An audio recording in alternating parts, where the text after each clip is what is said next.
What is up, ladies and gentlemen? Namaste and welcome back to my YouTube channel. I'm going to react to Mahabharata period 10 most powerful and destructive weapons. So there is Mahabharata and there is Ramayana, which are the ancient wars that were fought, like the ancient one, the main two wars that were fought in ancient India. And we're going to check out the most powerful weapons, the Brahmastra. And I mean, a lot. I think the Brahmastra is the most powerful amongst them all, and a lot of them. So let's check it out, the list. Tell me what you think in the comment section down below. I appreciate that. Much love to you guys. Let's get it. Let's go. Mahabharat काल में अनेक अस्त्रों का उपयोग हुआ था, पर बहुत से लोगों की रुचि ऐसे अस्त्रों के बारे में जानने की होती है जो सबसे ज्यादा शक्तिशाली थे, ऐसे अस्त्र जिनको आसानी से काटा ना जा सके। इस वीडियो में आपको महाभारत काल के ऐसे ही 10 महाशक्तिशाली अस्त्रों के बारे में जानने को मिलेगा। आग्नेयास्त्र। जिस तरह बारिश में पानी बरसता है, उसी तरह आग्नेयास्त्र से आग बरसती थी।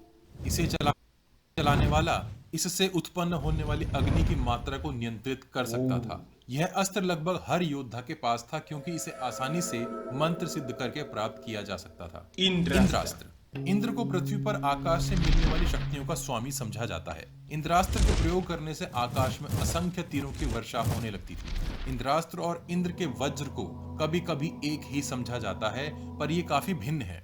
वज्र को मुख्यतः किसी एक लक्ष्य पर केंद्रित करके चलाया जाता है, पर इंद्रास्त्र से असंख्य अग्निमुखी तीरों की वर्षा होती है, जो पूरे आकाश को उज्जवल कर भय का वातावरण बना देता है। सूर्यास्त्र। इस अस्त्र के प्रयोग से मनचाही मात्रा में सूर्य देव के समान रोशनी उत्पन्न की जा सकती थी। इसके प्रयोग से बहुत अधिक मात्रा में सब तरफ ऊष्मा उत्पन्न हो जाती थी, जिसके कारण पानी के सब स्रोत सूख जाते थे। इस अस्त्र का प्रयोग विशेष परिस्थितियों में ही किया जाता था, क्योंकि इसका प्रकृति पर बहुत व्यापक मात्रा में असर होता था। वज्रास्त्र। इंद्र का मुख्य अस्त्र वज्र अस्त्र था, जिसका निर्माण ऋषि दधीचि की हड्डियों से किया गया था। वज्र को किसी एक लक्ष्य पर केंद्रित करके चलाया जाता था। यह इतनी अधिक मात्रा में विद्युत का प्रवाह उत्पन्न करता था कि शत्रु की हृदय गति तत्काल बंद हो जाती थी। रुद्रास्त्र। यह प्रभु शिव का एक अद्भुत विनाशकारी अस्त्र था।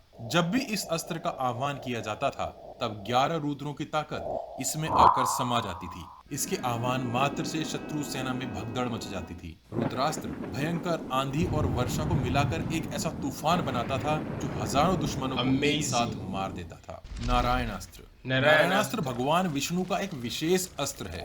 इस अस्त्र को सतयुग में नारायण जी ने खुद बनाया था। जब नारायणास्त्र चलाया जाता है, तब आकाश में सभी 11 रुद्र, विष्णु जी का चक्र, गदा, विध्वंसकारी त्रिशूल जैसे विनाशकारी अस्त्र भी प्रकट होते हैं, ताकि इस अस्त्र को काटा न जा सके। यह भी अत्यंत विनाशकारी अस्त्रों की श्रेणी में आता है। वैष्णवास्त्र। वैष्णव अस्त्र की विशेषता उसकी गति में समझी जाती है। यह भी भगवान विष्णु का बनाया गया एक विशेष अस्त्र था। यह अस्त्र शत्रु पर सीधा न चलाकर आकाश की ओर छोड़ा जाता था, जहां से यह अपनी संपूर्ण गति प्राप्त करता था। आकाश में जाकर यह बिजली सी तेजी के साथ नीचे की ओर आता था, और इससे पहले कि शत्रु अपना अस्त्र इसे काटने के लिए चला सके, उसका संहार कर देता था। इसकी संपूर्ण शक्ति इसकी असीमित गति में ही निहित थी।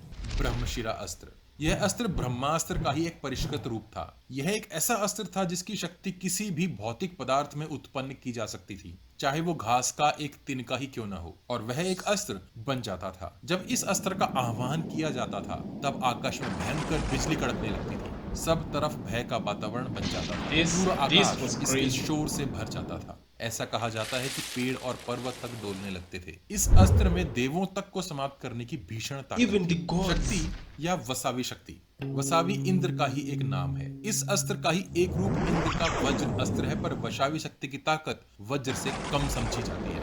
कर्ण ने इसे अर्जुन के लिए बचा कर रखा था, पर प्रभु श्री कृष्ण ने घटोत्कच को मैदान में उतार कर कर्ण से इस अस्त्र का उपयोग करा दिया था। इस अस्त्र को अमोघ अस्त्र भी कहते थे। वसावी शक्ति का अर्जुन के पास कोई जवाब नहीं था, और इसी अस्त्र के सहारे कौरव युद्ध जीत सकते थे। पर प्रभु श्री कृष्ण की नजरों से भला कौन बचा है?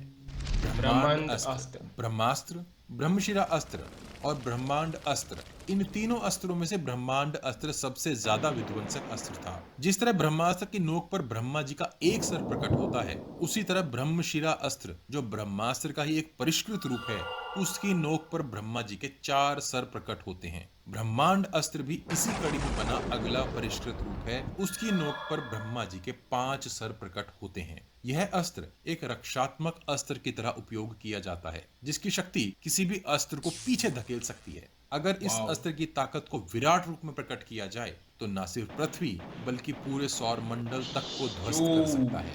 पुराणों में लिखा है कि ब्रह्मांड अस्त्र के प्रयोग से समुद्र उबलने लगते हैं, भूमि और पर्वत अपना स्थान छोड़कर हवा में डोलने लगते हैं और अंततः सब कुछ जलकर इस तरह भस्म हो जाता है जिसकी राख भी नहीं बचती। पाशुपतास्त्र। पाशुपतास्त्र एक ऐसा विलक्षण अस्त्र था जो न सिर्फ धनुष से बल्कि नेत्रों के निर्देश, शब्दों के निर्देश और मन में सोचने भर से चलाया जा सकता था। पर महाभारत में यह सिर्फ बाण रूप में ही उपस्थित था, जिसे सिर्फ एक शक्तिशाली धनुष से ही चलाया जा सकता था। इस अस्त्र से किया गया विनाश किसी तरह दोबारा ठीक नहीं किया जा सकता। मान्यता है कि शिव जी पाशुपतास्त्र से दैत्यों का संहार करते हैं और भगवान शिव युग के अंत में इसी पाशुपतास्त्र से सृष्टि का विनाश करेंगे। शिव जी के त्रिशूल में 3 शूल हैं, जबकि पाशुपतास्त्र में 4 शूल हैं। ऐसा माना जाता है कि शिव जी के त्रिशूल और उनके वाहन नंदी बैल की अपार शक्ति से मिलकर इस अस्त्र का निर्माण हुआ था। मतलब इसमें नंदी की महाशक्ति भी समाहित है। इन अस्त्रों के अलावा भी महाभारत काल में और भी अद्भुत अस्त्र थे, जिनके नाम इस प्रकार हैं: पर्जन्य अस्त्र, भार्गवास्त्र, महेंद्रास्त्र, गरुड़ अस्त्र, वायव्य अस्त्र, एकाग्नि अस्त्र, पाश अस्त्र, शूल अस्त्र, सम्मोहन अस्त्र, मोहिनी अस्त्र इत्यादि। आपको इन भयानक अस्त्रों में से कौन सा अस्त्र सबसे विध्वंसकारी लगता है? हमें कमेंट बॉक्स में कमेंट करके जरूर बताइए। अपने This right here is crazy. I mean, imagine the world trying to build more weapons like nuclear weapons and all that, and I mean they were like weapons that are strong like this, well, that were like more destructive like this. It's crazy like how they would defend, like what he's saying, like these weapons would defend, some would deflect, some would destroy and not even leave dust. Can you imagine that? It was so strong that it would destroy and not even leave dust. That is just mind-blowing. That is mind-blowing, man. I really love this. It's interesting. And there's a movie, Brahmastra, which is gonna come out soon. I mean, man, it takes from this as well. And just all of it, it's a very good depiction of what is going on here and of the power that all these weapons had, And I don't know the whole Mahabharata yet, like the whole story and the whole fights yet, but I have enough knowledge and information to understand how all this was done, how all this was used, and what exactly was it all about, the wars, the fight, both of them, Mahabharata and Ramayana. So tell me what you guys think in the comment section. Just help me out to understand more and deeply into all this. But I appreciate you all, and I'll see you next time. Take good care of yourselves. Make sure to subscribe. Peace.